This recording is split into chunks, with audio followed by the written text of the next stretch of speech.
Ningizimu Afrika nina basemzansi mina Nkosinathi Mshengu abaningi baye bathi uDr Love noma ke uthi umshiza wentombi zakweshabalala siza ke nento entsha eningizimu Afrika na kwizwe lonkana ikakhulukazi thina lapha ekhaya emzansi neAfrika njengoba iningizimu Afrika isathola inkululeko sesiqhubekile futhi nako nokuphila indaba yowesilisa osuke ebambe noma ebhadame owakwakhe nomnkosikazi wakhe embambe nenye indoda elele kamereni. Wokuqala nje abantu besifazane singakusho iqiniso sithi bafana nefinal makudlala ifinal yebhola kunecup egcineni ewinwayo iwina ubani ilo owin igame kuyenzeka uthola ukuthi icup the owner iPirate ngokulandelayo iPirate idliwe iChiefs icup ithathwe iChiefs akwenzeki icup iPirate ihluliwe bese ithi yayigcina kodwa icup kufanele idedele noma ngabe ithanda kanjani kufanele idedele. Abantu besifazane thina madoda Mshengu konke siyayikhuluma nawo abantu besifazane Mshengu bayi-trophy thina yes siyabalwela njengamadoda yes makufika isikhathi la umuntu wesifazane ephumile waya ngaphandle iadvice yami simple Mshengu miyeke igame kwehlulile. Ningizimu Afrika nina basemzansi mina Nkosinathi Mshengu abaningi baye bathi uDr Love noma ke uthi umshiza wentombi zakweshabalala siza ke nento entsha eningizimu Afrika na kwizwe lonkana ikakhulukazi thina lapha ekhaya emzansi neAfrika sizokhuluma ngezinto eziyinkinga eziningi abantu bakithi ababhekene nazo njengoba iningizimu Afrika isathola inkululeko sesiqhubekile futhi nako nokuphila ngokukhululeka kodwa khona ezinye izinto ezibonakala engazuthi siyasalela kuzona siza ke nezizama ukuthi lezi xazululo sikakwazi ukuyithola ezinkingeni nina njengabantu balapha eningizimu Afrika enye nihambeni benibhekane nazo ikakhulukazi kulezi zinto ezithinta thina njengayathi namasiko ethu. Namhlanje ke futhi kulolu hambo lwethu so lesihamba njalo nomprofeti uMagejageja umfokalithuli. Mprofeti ngikubingelele ngikubukele kwi-podcast yethu yokuqala sikhuluma nabantu baseningizimu Afrika. Awumshengu kuyintokozo kakhulu bakhalile abantu sesafika lesikhathi sokuthi sikwazi ukuhlala nabo sikhulume nabo basibhekile live la siletha khona ixazululo lenkinga nabantu ababhekene naso. Mfokalithuli Magejageja umprofeti angifuni ukuthi ngithi ngifuna ukuthi sinikeze ukuthi ungubani ngoba abantu sebeyakwazi abantu bebekulandela kuma social media kwizinto eziningi osokuzenza njengoba siqala ke i-podcast namhlanje udaba siliqala ngenyanga yamadoda kuJuly umsakazo ukhozi engisebenza kuwona wathatha lolu daba noma lenyanga njengenyanga ebalekile ukuthi kufanele ke focus kakhulu entweni ezinto amadoda. Udaba engifuna sikhulume ngalo namhlanje udaba olunzima kakhulu ngiphethe izinkinga ezimbili ezizaqhamuka nabantu beza kimi njengomuntu oxazulula kakhulu noma obhekana nezinto ezithintana nezothando nenkinga zakhona. Indaba yowesilisa osuke ebambe noma ebhadame owakwakhe nomnkosikazi wakhe embambe nenye indoda elele kamereni. Eyesibili indaba yowesilisa oyenayo wabamba ingodosi yakhe ngoba wayesekhokhile senze yonke into kodwa ngichazwa indlela abenze ngayo ethi mayihluke ishiye imibuzo kakhulu. Lokuqala umembamba ebafica endlini uyisosha wafika ephethe isibhamu somsebenzi kodwa bathi babefika ebafica endlini belele wangakwazi ukuthi wangakwenza ukuthi athathe isibhamu adubule kodwa into ayenza wacela ukuthi abavuke waxhawula insizwa le ayibhadame nonkosikazi wayo wayeseyivuma wayesethi ayindoda ungehlule mthatha umuntu wakho nisase seniphuma la kwami okweyinto ehlukile lengajwayelekile ukuthi yenziwe umuntu uma ngabe ebhadama umuntu wakhe wesifazane ikakhulukazi unkosikazi wakhe asuke emkhokhela inkomo embamba nenye indoda emzini wakhe embhedeni wakhe.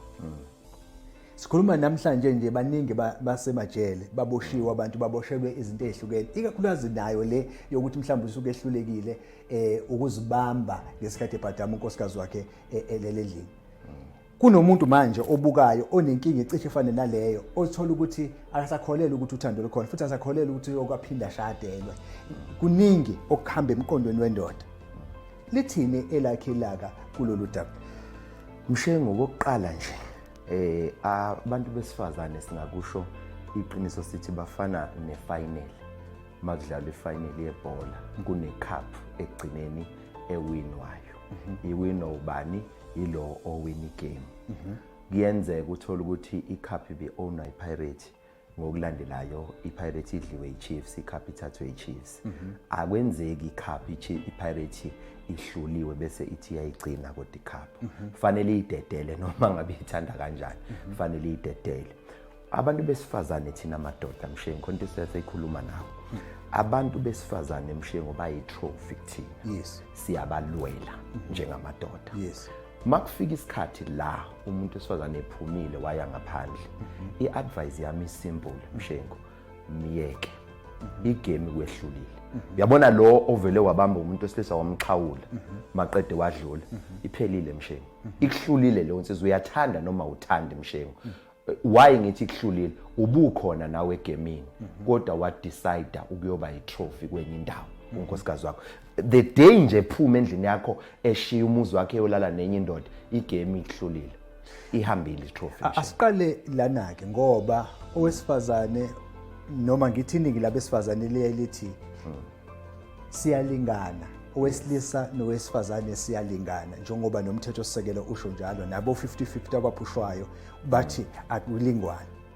Bese bethi abesifazane kuyahlekisa mprofeti ukuthi uma ngabe kuyindoda eyaphuma yayojola noma yathatha omunye umuntu ngathola ukuthandana naye, mina kufanele mina njengomuntu wesifazane ngikumukele ngehlele ngenzansi ngikumukele ukuthi indoda ikwenzile bese ngiyaxola. Yini edala ukuthi amadoda angakwazi amaningi ukuxola uma kuukuthi indoda imbambe umfazi kadenza into ethile nomuntu? Ingoba thina amadoda sekwi competition manje mawulale nonkosikazi wami ngihlulile kufanele kwami ngwemukele ukwehlulwa. Asifani indlela esicabanga ngayo nabantu besifazane. Angenza isibonelo nje Mshengu uma kuthiwa untshontshe unkosikazi wami kunalento nje yokuzitshela ukuthi unepower phezukwami ngoba yini ungishayela angestrong ngakhona. Ngamanye amagama kufana nokuthi besidlala induku wangishaya wangehlula.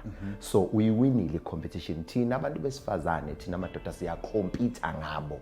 So mangabe mina unkosikazi wami esetshenziswe yenye indoda ngaphandle, obvious i-competition ingehlulile. Imuphi umdlalo la le groundini bakithi after icup ihambile Mshengu?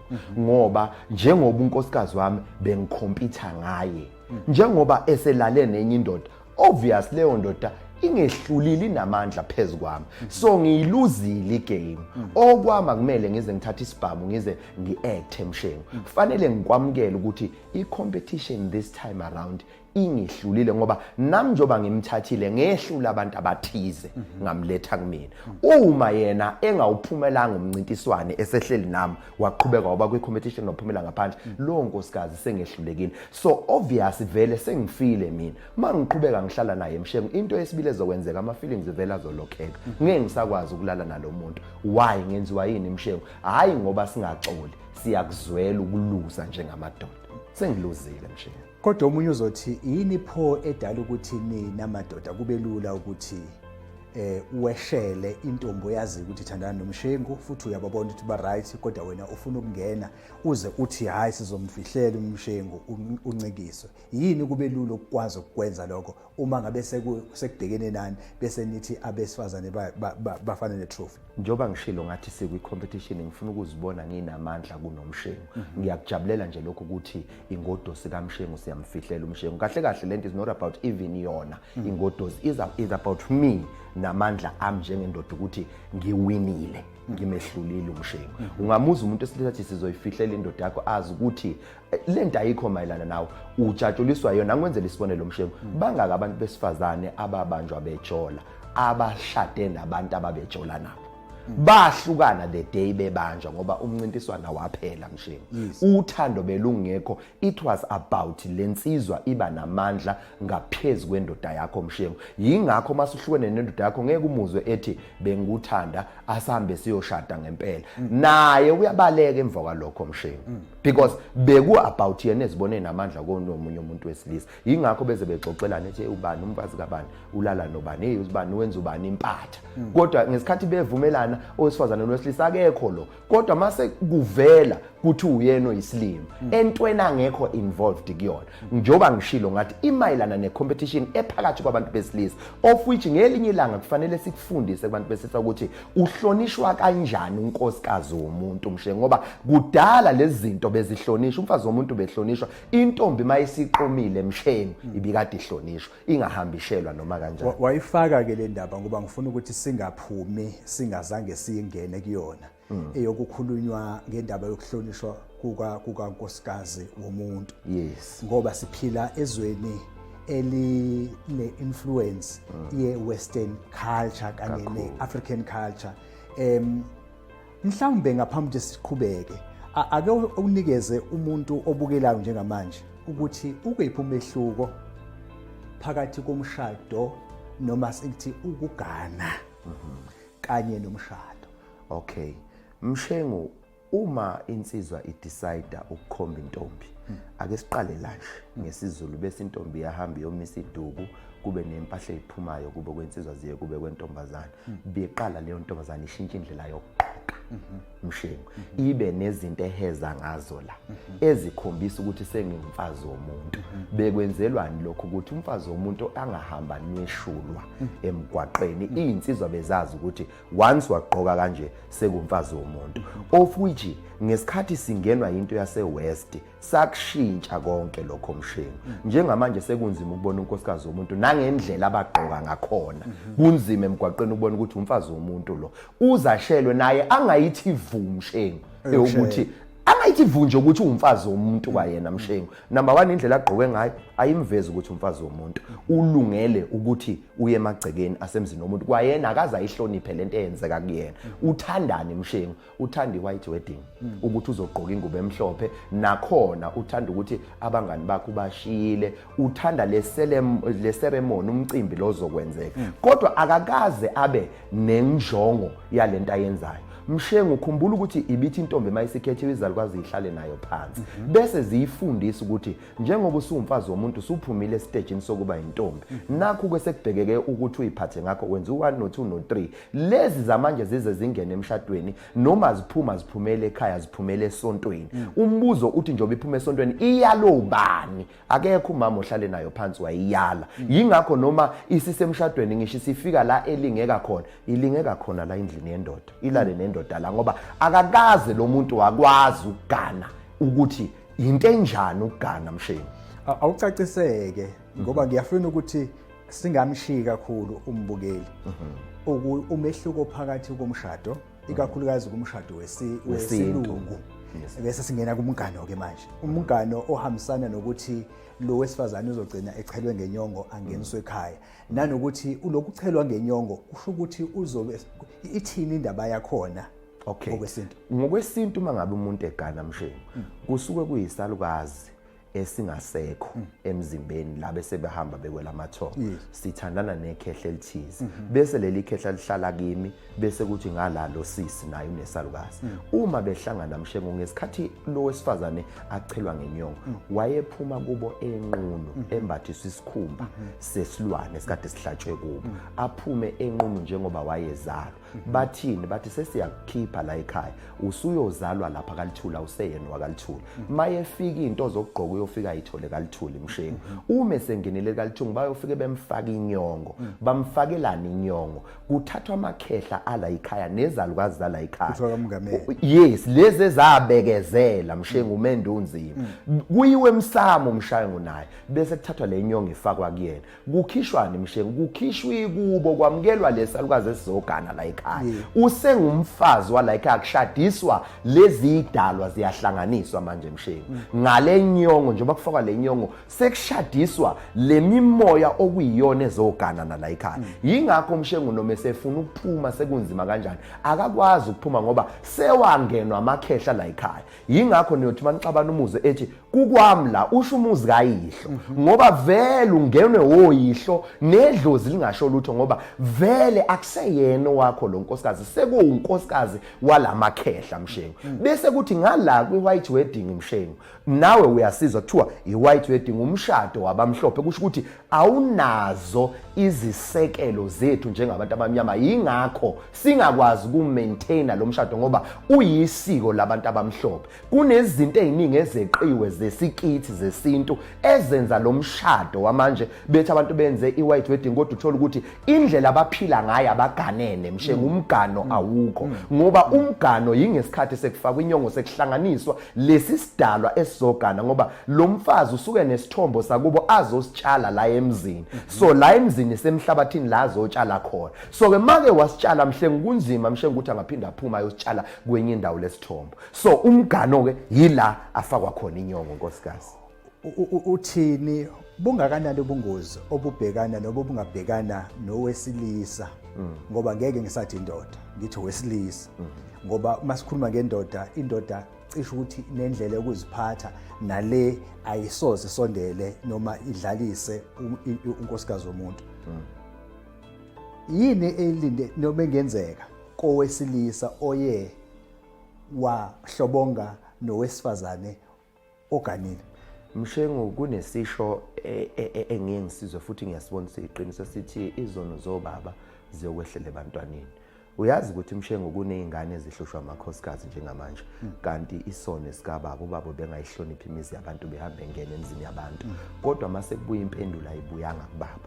ibuye ebantwaneni bakhe uyangizwa Mshengu uyothola ukuthi izingane zakhe lo baba bazithi ziyaganwa njalo iyoloku izamile ithi yagwana unkosikazi wayo athathwe ngomunye umuntu kanti isiqalekiso sikababa impendulo kababa lento abeyenza ubaba isibuya kabuhlungu isibuyele ebantwaneni noma ibuya kwisizukulwane mabethi bakhumuza umuza usakheke lento baba beyenza sekufanele izwakale la ekhaya yenzeka la ekhaya so kuubungozi ukungayihloniphi imizi yabantu uhamba ungena ngoba namadlozi alabantu ayahamba yokumangalela edlozini lakini mhla kubuya isijezo kungenzeka singaziwa wena kodwa definitely abantwana bakho bazosizwa isijezo ngamafuphi usho ukuthi kungenzeka ukuthi kunamhlanje basikhuluma nje kunendoda la ngaphandle nebukayo eyaziyo ukuthi yake yalala nonkosikazi womuntu ayilindele ukuthi isijezo nasisithole mhlawumbe nezinto zayo ngifuna ukubheka ezintweni ezithintana nezibusiso izibusiso ke zihambisana nokuthi umuntu abantu abaningi la ngaphandle baphelelwe umsebenzi umuntu avela aqoshwe emsebenzini angazi nathi uqoshwe kanjani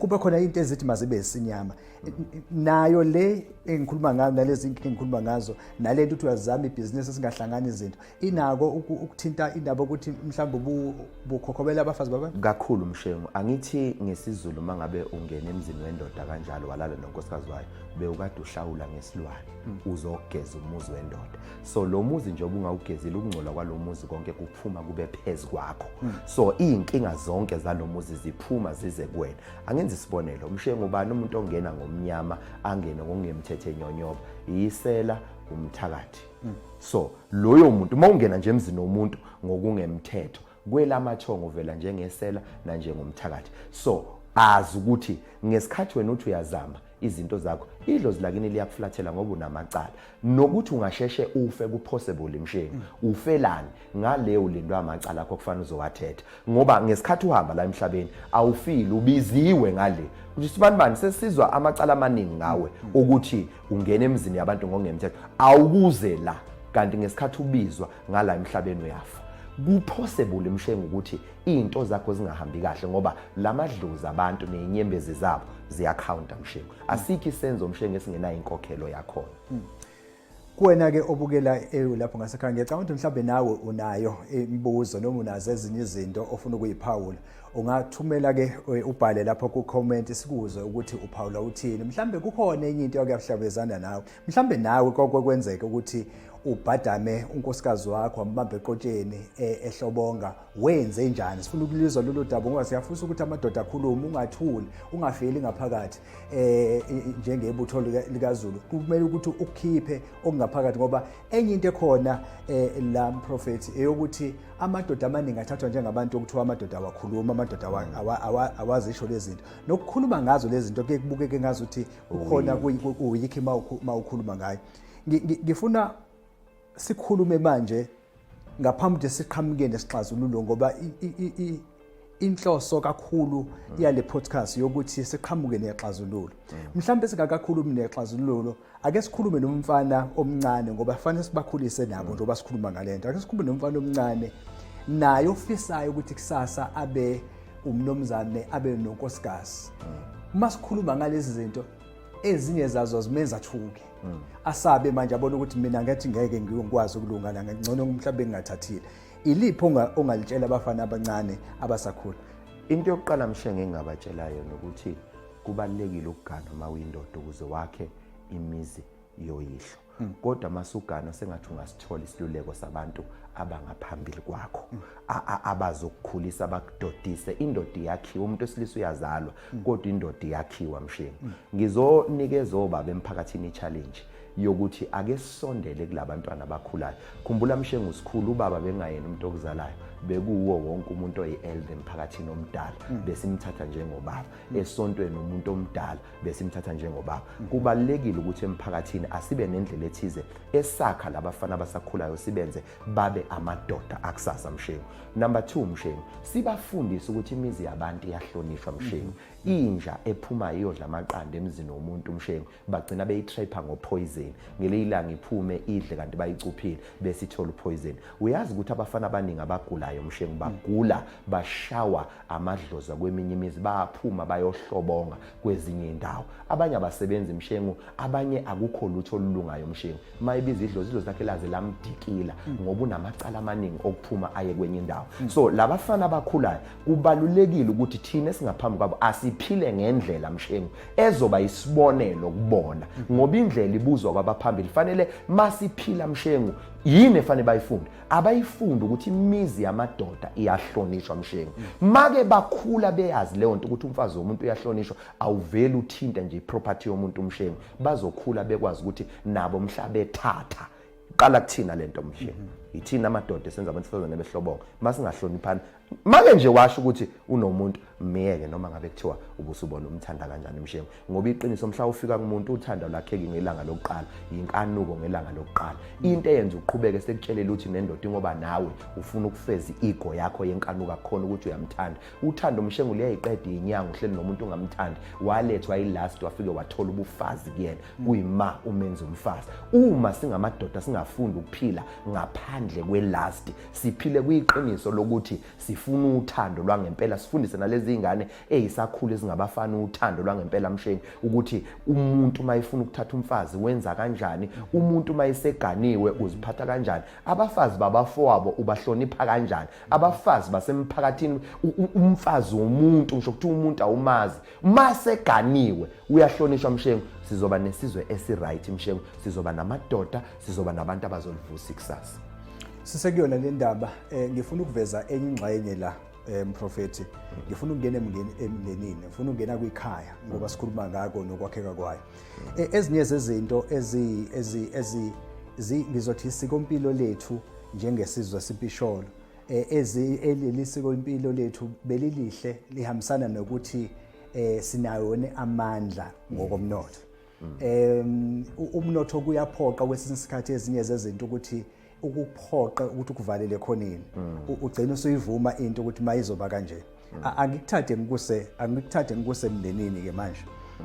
Nangu baba ukhona ekhaya uwakhile umuzi, nami ngikhona sengithatha unkosikazi ngimletha egcekeni ekhaya. Kunabafowethu. Kunabafowethu njoba bekhona nje la egcekeni abakathathi. Mhlambe bayangilandela, mhlambe bakhona futhi abadala sengithathile mina bese ngimthatha unkosikazi azoba khona azokotiza, azoba khona la egcekeni. Ubaba umuzi wakhe usekhona futhi uma ngikhuluma ngomndeni ophelele nje, usekhona futhi umama. Ezinye zeinkinga uma ubuka isimo samanje, ezinye ziqala lapho ke. Khona le egcekeni izinto zenze unkosikazi wami ukhona, bengimletha la emzini kaBaba ngithi ngizokwakha umuzi kaBaba. Asibheke, ngifuna ukuthola la ukuthi sithini isixazululo sakho emcabangweni waleyo nto leyo ukuthi mangithatha unkosikazi kodwa ngibe ngimletha emzini kaBaba. Emzini kaBaba ke sekuzogcina kusho ukuthi amadoda asemabili namakhosikazi amabili. Kuqelwa abantu ababili kuleli gceke. Ngokubona kwakho kukahle lokho, kusekahle ukuthi kwenzeke, kuyasivumela kulesikhathi manje, kungaba nomthelelo ongakanani noma nobungozi obungakanani ekuthenini lobo budlelwane noma lo mshado engizama ukwakha mina ugcina usulimala. Kunobungozi Mshengu ngoba ngesikhathi wena usemsebenzini unkosikazi wakho usele nabafowenu sometimes abangasebenzi bayaxoxa bayatshela. Ungakhohlwa umuntu esifazana ayikho into ayithanda njengecare. Wena ubuye ukhathele emsebenzini uyalala awunayo icare. Hayi ngoba ungenayo icare ukhathele ubuye emsebenzini usebenza kanzima usebenzela lo mfazi. Ngala kade ejela nabafowenu bayaxoxa. Uhleli nawe ukhumbule sengathi ngabe sekukusasa uhleli nabafowenu. Enye inkinga yesibili Mshengu ungakhohlwa ukuthi uma wakho unendlela ethile athanda isitsha sihleli ngayo la ekhaya. Unendlela ethize athanda itafula lakhe lihleli ngayo. Uvuka ekseni umakoti ulishintshile itafula. Umakoti akalwi nomama. Ufuna ukwenza ikhaya libe lihle. Ungakhohlwa naye uwenza ubufazi bakhe la ekhaya. Kodwa inkinga manje umuzi uwodwa. Uyabona Mshengu bazogcina bexabana labantu babangani. Babanga ukuthi ba abantu besifazane endaweni eyodwa. Lento Mshengu ayenzeki kuphela kubantu abaganayo. Ngisho amantombazana mayisakhule azaba madala. Mawuletha umakoti emakhaya agcina athi hayi thina la ekhaya izinto sizenza kanje. Ungakhohlwa lo muntu umthatha ngaphandle Mshengu. Unendlela ethize naye. Unesipilo naye. Yes, akhule ngayo. Number 2 unezifiso ezithize zokubona umuzi wala ekhaya uyakhona. So iadvice yami ithi Mshengu ukuqala insizwe biba nelawu before ingenisi bingangenisi ngenayo ilawu. Kusho ukuthini lokho? Kusho ukuthi insizwa ibe nesiza sayo kuqala la yakha khona umuzi wayo ukuze kuthi mayisithatha ithatha umfazi ozokwakha umuzi wayo. Angenza isibonelo mhlawumbe unkosikazi wami uthanda ukuvuka ngo8 ekseni kanti umama la ekhaya uvuka ngo5. Unkosikazi wami mayevuka umama usenze yonke into inhlamba leyo. Uzogcina bengasazwani la ekhaya. Umama uzogcina ebona ngathi umakoti uyivila kanti akalona ivila isikhathi ekuvukwa ngaso asifani Mshengu. So iadvice yami ithi ake iqala insizwa ibe nesiza sayo la eyakha khona umuzi wayo. Obunye ubungozi bokuthi unkosikazi wakho spend isikhathi nabafowenu semsebenzini wena. Babuka izitori baze bagcine bexoxa ngalezi izitori. Ungakhohlwa kuyaqatshulwana kulezi izitori. Kunendlela ethile yezinto ezenziwayo ezifaka ubuthakathaka emzimbeni. Ngesikhathi wena usemsebenzini ubuye emsebenzini ukhathele. Umfowenu unecare uyena oxoxisa umakoti. Uyena odlala nomakoti, uyena oshare ama jokes la endlini ekuhleka. Azagcina umakoti embona umfowenu ukuthi ukhululekile kunawe. Uzothi uhleli nomakoti wakho wena la umakoti wakho ufisa ngathi ngabe sekusile wahamba waye emsebenzini ngoba icommunication ingcono phakathi kwakhe nobaba omncane. Maningi kamathuba ukuthi mhlani xabene umfowenu emduduza umkakho bagcine bezithola sebekwi trap yokuthi bagcine benento ethize abayenza wena ungekho ngoba banesikhathi esiningi abaspenda ndawonye wena ungekho. Kunobungozi obukhulu ke Mshengu. Ngiye mina sengathi insizwe ingaba nendawo yayo. Nabafowenu kunezinto eziyi-weakness abazibukayo la umakoti bambe bayohleba masebebona. Uyambona umfazi kaBhuti ukuthi nokuthi uthola ukuthi wena uyakwazi ukuzibekezelela lezi zinto. Kodwa ngenxa yencindezi yokuthi nomndeni wakho usuze wazibona lezi zinto. Mase bezikhuluma kwenu uzogcina ubona sengathi umakoti wakho abamfuni or else uzogcina ubona sengathi umakoti wakho unamaphutha. Kanti lezi zinto ubungeke uzuzibone wena umthathe naso. Kodwa ngenxa yokumhlalisa nalabantu bepick up lezi zinto abangazithandi kugcina ngayena wakho kugcina kuwumfazi wena nonke nobani enosay kuyena lo mntana umuntu. So ngithi ke mina Mshengu kungcono ukuthi insizwa ayiqale ibe nendawo yayo uqala yokuhlala bese iyagana ngoba umbuzo uthi inkunzi ezimbili ziyahlala nesibani esodwa azikwazi ukuhlala bobabili labantu bazogana bazoxabana Mshengu.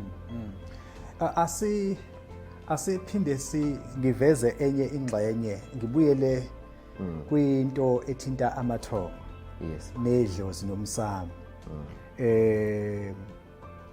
Odabeni lwakuhlobonga akuyichazele ukuthi umexolelwa iphindlela ebilandelwa. Uma kuwenzekile futhi wagcina ehambile wathi uyotheza wabuye sebuya nelongo. Kwenziwani esimene njengaleso? Lo longo lelo liyathathwa liyolahlwa libe kwapi? Leli longo phela liyathathwa kube lala ekhaya Mshengu. Ukhumbula ukuthi phela umfazi ngesikhathi ethelwa ngenyonga kuseyena wakubo. So yonke into ayenzayo sekuya la ekhaya. Maye ephumile wathola umntwana ngaphandle lo mntwana ubekhuliswa la ekhaya. Kodwa bekumele lo ongenile la ekhaya esibayeni sala ekhaya ngokungamthethe inkonyane siyalithathe lethe la ekhaya ngoba isibaye sala ekhaya nenkomo futhi inkomazi yala ekhaya kodwa bekumele awugeze umuzi abe nesilwana azosikhipha sokuzogeza umuzi or else ahanjiswe kubo umakoti kuthiwa akayoyalwa mangabe phambene nemithetho yala emzini bese kuthiwa ukuhamba uyoyalwa kini mawubuya ke usuyobuya nabakini awuzubuya wena bazokwenza nabakini bazogeza umuzi ukuthi sifike la ekhaya sawuphoxa umuzi kanti besizowukhulisa bese kuba nento ethize eyenziwayo Mshengu singakhohla phela Mshengu ukuthi nje obeganile la ekhaya kuyenzeka omunye angagangiswa amathonga akubo la vela khona agangiswe amathonga ala ekhaya Mshengu kanjani kunabantu la ekhaya bangangenisiwe emndenini ngenxa yokuthi bebekade begangile nani manishisa impepho niyasho ukuthi sicela laba ba right nabo bayeza ukuthi sonke lesikhathi nibashiya ngaphandle bona ababaliwe la emndenini bese kwenzeka ke Mshengu bese bebuya bezongena kalula la kumakoti ngoba umakoti vele uzogana yena akazi lutho mayikhuluma ngedlozelo la ekhaya ubiza noma ubani bese kuvele kusuka lesigangi sizongena la ekhaya kumakoti umakoti ezwe senobuthakathaka kanti lesi sigangi eningasifaki la emndenini ngoba asigezwanga ingakho Mshengu amasonto anjengama Roma anento ekuthiwa yimisa la kuzogezwa khona abantu abangasekho emhlabeni ngoba lezi zenzo zobuhlobongo ezinyo anti bala ekhaya bebezenza kuyenzeka babe nomona kunomuntu wakini Mshengu washone nomona akafuni nje kwakho umuzi vele lento uyenze purpose lokuthi uzohlakaza umuzi ngoba akabizwa vele yena umiswa ngaphandle makushiswa impepho so ke once waqhamuka Mshengu avela ngene kumakoti umakoti avela hlobonga akhishelwe ngaphandle Mshengu ufuna nizwe le pain eniyenze kuyena yokummisa ngaphandle yenziwa uyena lo muntu oyidlozela ekhaya uyisigangi ngenhloso ingakho ke kuthiwa umuza ugezwe ke manje kugezwa nalabo bala ekhaya okuyibona okungenzeka ukuthi kunje ngenxa yokungcola kwabo Mshengu ngelilanga sikhuluma nawe mprofeti uveze indaba ethi kuyenzeka ngokwasedlozini ukuthi izinto zakoMshengu nedlozi lakoMshengu abantu abagangile balifale yes lingakhulumi sibe sabashisa impepho sifuna izinto zenzeke izinto zingenzeki sithi siyazama zingenzeki bese idlozi likuthatha isinqumo lona lokuthi alithathe umfazi kaMshengu yes ayotheza athi uyatheza bese ebuya nelongwe ngenhloso uma ebuya nelongwe leya yangane eyilongwe noma izobuyize la ekhaya kodwa ivikelekile kuyo yonke imikhukulwa ebiyenzeka la ekhaya ngoba ayinalo igazi la ekhaya ayichaze le Mshengu kuyenzeka uthola ukuthi unkosikazi uganile la ekhaya senivalwe nonke la ekhaya akusekho nomuntu oyedwa nje ongalungelwa izinto bese idlozi la ekhaya liba ne discussion bese lethi uyedwa umuntu esingakwazi ukuphuma ngaye siyolungisa lento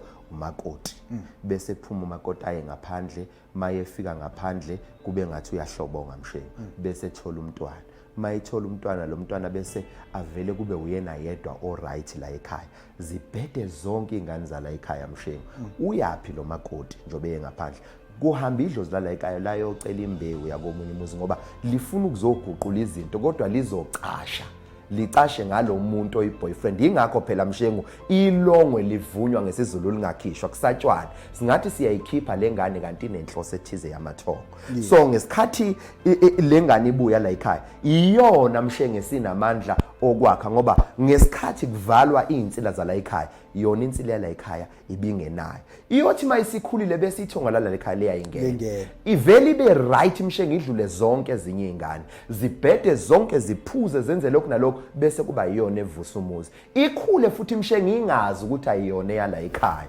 ikhule Mshengu ingakufuni nokutshelwa kube yiyona ethanda ubaba la ekhaya namhla iqala ukusebenza kube yiyona ethenga imoto kube yiyona yakhe umuzi yakhele lo baba idlozi la ekhaya belicashile lacasha komunye umuzi lo yababa wangaphandle avela agcine ukuba necommunication nalo sisimhla emmithies nalo baba akhulaza ukuthi ingane yakhe le kanti akuyona ingane yakhe bekuyidlozi belikade lihambe la yocasha la yocela isikhwebu kwenye indawo ngoba lifuna ukwakha umuzi kuyenzeka yingakho before uthatha isinqumo ngomuntu wakho ophumele ngaphandle qala ukucheckisisa ukuthi idlozi la ekhaya noma kwenze njani ngoba idlozi liyakwazi ukuyocela imbewu ngaphandle Mshengu but most of the time Mshengu lokho kuvamisa ukubona abantu abadala umnikazi wendaba angakuboni futhi angakwazi nengane ayithanda ukudlula zonke lezi ingane zakhe ngoba ingane yedlozi vela kuyona yakhe njengoba eyithanda ingoba leli idlozi likuyena ilona eliphumile la yofuna imbewu ngaphandle kufana Mshengu nalento edangerous engizoyisho kufana nokuthi uhlala nabazali bakho ekhaya kumnandi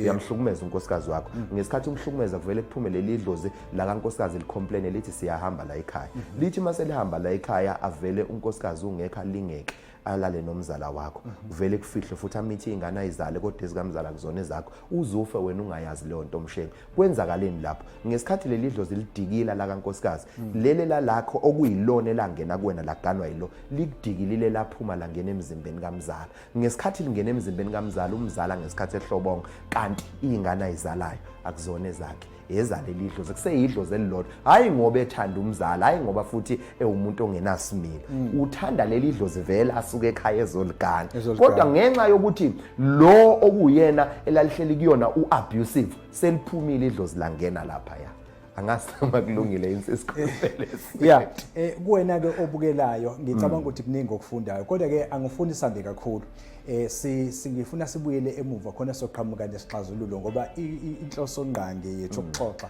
ukuthi siqhamuke nezinto ezithi mazibe yixazululo kuzo zonke izinkinga nazo zonke ezinye izinto esikhuluma ngazo ngoba le yamathonga ijule kakhulu ijule kakhulu ngifuna siyeke manje ekuzameni ukuqhamuka nexazululo eyokuqala uthini kumuntu wesilisa oye wabhadama noma wabamba iqojeni owakwakhe ukuthi yahlobonga Mshengu ngokuqala masizoyisho ngendlela ejulile akaqala ayochecka ukuthi lesenzo esonkosikazi noma esamakhehla la ekhaya yini ikuphi la abamtshela khona ngoba kuyenzeka abakhulume ngamasayini ukuthi khona into afanele ayilungise mase benganakiwe ke Mshengu yilapha abagcine benza khona izinto obudedingo benzela ukuthi ngesikhathi zikwethusa bese uyasukuma ngoba Mshengu yes singasho sithi akamiyeke but sithini ngalaba abangabayekanga namhlanje bahleli in peace futhi unkosikazi akazaphinda joy ngoba kwakuyinkulumo ethize evele emsamo wayilungisa yasiyalunga ngempela bese sizothi Mshengu mani ngakaganani kulula Mshengu isheshe uhlehle khona inkulumo ezokutshela ukuthi lo muntu akekho right njengoba nje hlobo ngengakangena emzini kayihlo angeke phela sithi lapha idlozi lakini likhuluma kanjani ngomuntu ongakagana ongakathelwa ngenyongo ngoba kuchaza ukuthi mhlawumbe kuno auntie naye kuba bangekho right abanganasimilo so njengoba enze lento mhlawumbe uyaxwayisa ukuthi lo muntu asimdingi la ekhaya musu kumthatha uzomfaka la ekhaya ngoba Mshengu ngiye ngithi mina mawuzoganwa yonke into enzeka kuwena nonkosikazi wakho izinkomba zazikhona kwasho ukuthi uthando oluphezulu kakhulu akaze izinkomba zingabi khona ukuthi lo umuntu umuntu onjani Mshengu so ke ngiye ngithi ke hamba uye emsamo uqala uyobuza one isayini yokuqala Mshengu mangabe ngayena wakho bazoyivala imizwa ngeke uphinde umthinte akuyena kunkosikazi wakho loyo nabo lesenzo sibadinile miyeka ahambe ngoba basamfuni but Mshengu khona la ezothi thina miyeka uvuke ekseni umthanda kakhulu kusho ukuthi mhlawumbe bekuyinkulumo ethize hamba uyocheck ekhaya nifunani benikuphi unkosikazi wami ezephume ngaphandle ngoba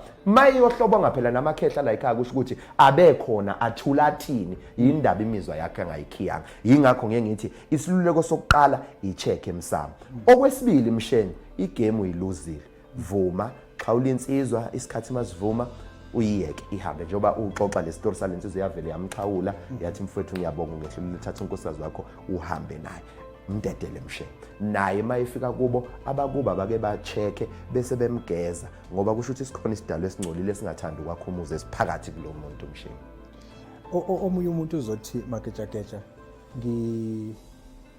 ngiqhubeka kanjani nokuphinda ngibe yipi singamanye amazwi ngiqhubeka kanjani nempilo nokuphinda ngiphinde ngiengage entweni ezithintana nothando nokuthi ngiphinde ngakhumuza ngiphinde ngibe nomuntu wesifazane engizobethemba ngimthathe njengonkosikazi wami emveni kokuba ngishayekile Mshengu time is the best healer isikhathi nje siyaphilisa Mshengu kunezinto uyazi ukuthi ukujolelwa unkosikazi kufana nokushonelwa Mshengu ngesikhathi ngishonelwa ubaba cishe kwangithatha iminyaka emithathu yonke ngingahili kodwa with time Mshengu ngazizwa sengingcono sengiyakwazi ukuyethuneni lika baba kodwa ngangakwazi ukujolelwa unkosikazi Mshengu ungampintshi kuba sebudlelwaneni kanti usekwisikhathi sokugriva khala ngokwanele Mshengu, zinika isikhathi makusesikhathi sokuzila, zila Mshengu, ukhale Mshengu, uzuphinda uzizwe ukuthi usufresh, usungaphindi uqale phansi again. Sonke Mshengu siphuma kuzo lezo igaba zokujolelwa abantu banye baze bathole ngisho izingane beyibhedlela, usuzwa ngendaba ukuthi awu kanti ngikhathi ezibhedlela wayengaguli lo muntu wayene miscarriage engakhuleliswanga wena. We've been there sadlula kuleso simo, kodwa saphinde sahlangana nabantu aba right because time is the best healer Mshengu. Kodwa Magejageja, ngixolela kanjani umuntu elale nomngane wakhe? Okay. Best friend, umuntu obengenza naye izinto nayo yonke into. Ngiyakuzwa kwesikhathi ukuthi isikhathi ngizinike isikhathi ukuze kodwa ngixola kanjani? Mshengu, bangaka abantu abalala nabantu abangabanjiwe namhlanje. Ngiye ngithi mina singcono wesigebengu esibanjiwe kunesingabanjiwe. Uyazi ukuthi Mshengu isigebengu mangabe sifica kushawe ezinye igebengu sishaya kakhulu. Sithi mshayeni, yazini sishaya kakhulu, asikakabanjwa naso senza the very same thing. Uyazi ukuthi Mshengu umehluko phakathi kwakho nabaningi ukuthi wena usuyazi, baningi abangazi. Yingakho ngiye ngithi mina Mshengu, hlala phansi, mxolele, zixolele wena ukuthi wenza ichoice wrong ngokuba nomuntu wrong Mshengu. Uphinde uzibonga ukuthi at least uyazi ngoba baningi abakwisimo obhekene naso kodwa umehluko abazi, wena usuyazi ukuthola iqiniso. Mshengu, ayikho into emnandi njengeqiniso emhlabeni, noma lifika kabuhlungu kodwa ekugcineni line healing iqiniso. Ngiye ngithi ke mina mangabe uzithola usesigabeni sokuthi umuntu onjalo, impilo iyaqhubeka Mshengu. Uyazi ukuthi mina Mshengu khona insizwa ebengishutha nayo ku TV umngani wami, I hope ngeke izibe offended. Ngesikhathi sami sokuba nomuntu othize lensizwa yaba nobudlelwane naye Mshengu, ngikhona Mshengu, but kwahamba isikhathi ngizonda lensizwa, ngahamba isikhathi ngagcina ngiyixolela ngoba ngesikhathi ngiyizonda babeqhubeka nempilo kumnandi bona. So ngabona ukuthi umuntu ozobuhlungu la yimina. Uyabona Mshengu, kunento engizoyibuza, abantu mabejola bengena embedeni bobabili basuke bezwana bumnandi angithi ngikhale mina, ngikhalela abantu ade bajabula bona bezwe bumnandi kumnandi, bememezana ukuthi yenza kakhulu, phinda futhi bephinda kwesibili bese ngiyakhala mina, ngikhalisa abantu abajabula. Kusho ukuthi mina fanele ngiqala okokuqala ngizitshela ukuthi okay, labantu ngesikhathi benza lento bona bebejabule behappy, islima bekuyimina. Iyiphi ke nami indlela yokuzenza ngibe right mina, ngifocus kumina, ngingasafocus kulo mfana nakulo ntombazana okuyibona benze lento. Ngibayeke baqhubeke benza into yabo ngoba bayayithanda, bayiqale ngekho, ngeke futhi bayiqediswe yimina. Ubulime engingabenza ukuthi ngithi hlukanani bese ngicabanga ukuthi bayahlukana, ngeke bahlukaniswe mina, bahlangana ngingekho. Ngiye ngithi ke mina ukuxola akusizo omunye umuntu. Ukungaxoli Mshengu kufana nokuphuza upoison ucabanga ukuthi kuzofa umuntu oxabene naye kanti upoison ubulala wena. So xola Mshengu ukuze bona umhlaba iprinciple iyobathola labo ngesikhathi sabo ngendlela yabo. Ngamanye amazwi igama olinikeza amadoda ukuthi kuyakwazi ukwenzeka ukuthi udlule kuzona zonke lezi zinto, ukuthi uxole uvume, enye ukuthi ubuvume ukuthi kufana nokuqhathwa. Ungenile nomuntu zagadlana wakushaya, hamba ogeza igazi iqhubeka impilo. Wena ke njengomuntu esihamba nawe sithi hlala nathi njalo mangabe senza lama podcasts, mina Nkosinathi kaMshengu, namhlanje sayivala. Cishe ukuthi kuningi okufundile kuloko besikhuluma ngako. Sizoyithinta izinto ezihlukahlukene. Ngithe thumela ke ama comment akho, ubhale nje lapho ubhawule noma kube khona ezinye izinto osibuzayo ngazo. Ungasabi futhi nokusiphothela inselelo uma kukhona ezinye izinto ocabanga ukuthi singakwazi ukuthi siyiphenye siqhamuke nazo. Ama spice othando nawe impilo uzowathola kokulandelayo. Namhlanje akubonge Magejageja. Siyabonga kakhulu Mshengu, siyabonga.